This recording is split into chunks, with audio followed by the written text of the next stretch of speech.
Hello everybody, and welcome back to another Wolfquest character study. And today's background music is quite fitting, as today we are talking about Freya's father, the man who is the whole reason this series exists at all, Asteri. Now, I'm sure everyone knows a bit about him at this point, since I mentioned him a lot. But that is because he is the very first wolf I played on Wolfquest that I actually started storytelling with. You know, to explain his and his mate's actions in my brains, to give them more life and help me form more of an attachment the way I do today. His backstory is already something I'd had in mind for a long time, so here we go. Asteri was born to parents who already had a lot of litters before him. To make a long story short, not many of his siblings had left to find mates, so his pack was massive, which is great and all, but he had a pretty rough time carving out a place for himself, and was mostly stuck on babysitting duty. Oftentimes, with being as unnoticed as he was, there were occasions where his father or older littermates would forget his name. Ouch! Once he hit 2, he'd finally had enough and left his birth pack to make a life for himself, vowing he'd never let his own children feel as left out and alone as he did. He made his way to Amethyst Mountain, and it was a bit as though he were a fish out of water. Having never hunted on his own before, and his only real lessons, and I say that with quotation marks, was watching his mother catch rabbits that came near the den. So, as you can expect, his first hunt did not go well in the slightest, which led to him doing something his daughter would be doing in the far future: rabbit munching. It was quite the survival skill he developed, and helped him gain back his strength enough to succeed on his second hunt 2 days later. Listen, I'm gonna say it here and now. In our Wolfquest universe, Asteri was the king of Amethyst Mountain. This was a wolf who'd had alphas with their tails between their legs in a matter of days. This was a wolf who could chase off bears without breaking into a pant, let alone get nervous. So it might surprise you to learn, it actually took him quite a while to find a mate. Initially, he met a wolf in what was initially called the Druid Pack territory, but with some bad dice rolls, he dinked up and asked, "Do I know you?" and she left him in the dust, much to his embarrassment. But, lucky for him, a few days later, he would meet the actual love of his life, Farah, who was beautiful and kind and laughed at all of his corny jokes. They balanced each other out, and it was a match made in heaven. Deadass also because she was much faster than Brick Shithouse Asteri and could slow down an elk so he could go in for the killing blow. These two went on to have 3 litters together, and you already know the story of Freya's litter. But unfortunately, that was not the first time death had taunted them. Their first litter consisted of Rune, Leafa, Slate, and Spring. Asteri was young and a bit overly confident, unfortunately, focusing more on chasing off predators and feeding his pups than he was making sure the scent markers were kept up.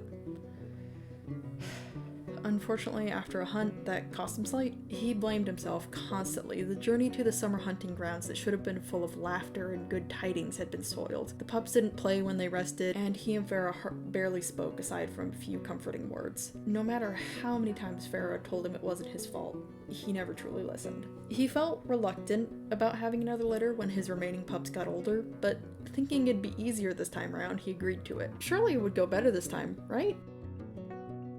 We all know how that story went. When the 3rd litter came around, Farah basically had to plead with him to name one of the pups. He almost didn't want any of them to have names, just to spite the stars that it seemed to curse them. He did, with some reluctance, name one, and that pup was Cloud. For a long time, he barely interacted with any of them, being pessimistic and believing they were all going to die at any second, so what was the use? He and Farah got in arguments over this constantly as the pups started to think their father hated them, even with their mother and Freya's reassurances. But then, wouldn't you know it, the eldest of his litter, Lunar, approached him and asked what he was scared of. Of course, Asteri being Asteri, he denied being scared, avoiding the pup's gaze, but she proceeded to tilt her head and asked, then why won't he try again? With that, his daughter had snapped some sense into him, and for the first time since they were born, Asteri played with his children. That entire litter, Lunar, Silas, Cloud, and Daisy, all made it to the summer hunting grounds.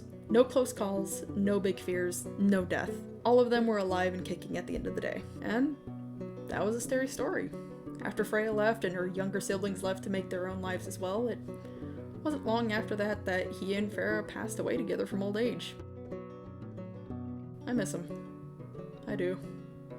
Now onto some doodles and smaller headcanons, woo! So starting off with his body and coat color, you'd be surprised. Despite all his bulk, Asteri is actually not much taller than Freya. He's shorter than both Achilles and Farah. Short king.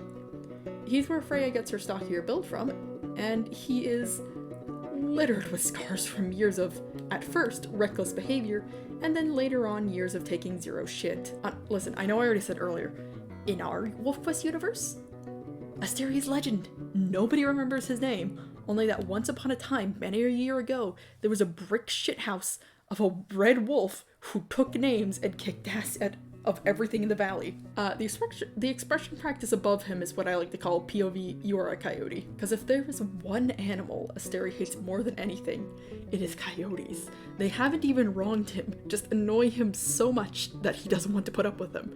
And he passed all of that on to his children. God help the coyotes. I don't doubt for a second Freya's gonna pass that stuff on to her pups.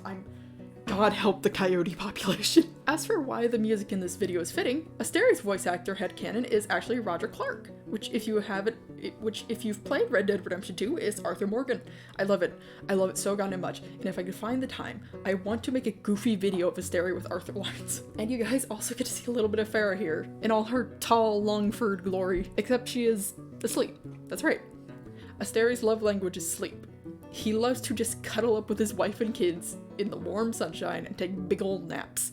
And I mean, Farah doesn't mind one bit, because, hey, who doesn't love a good nap with the wolf you love with all your heart? As for the pup who looked the most like Asteri out of all his children, it is one of Freya's older brothers, Spring. Funny enough, with Spring and Freya, Spring is his mother's body type with his father's exact coat color and mother's eyes, while Freya is her father's body type with her mother's exact coat and father's eyes. Shit's wilding. Spring was a little crackhead and often had first-time dad Asteri in a panic a majority of the time because he liked to play hide-and-seek.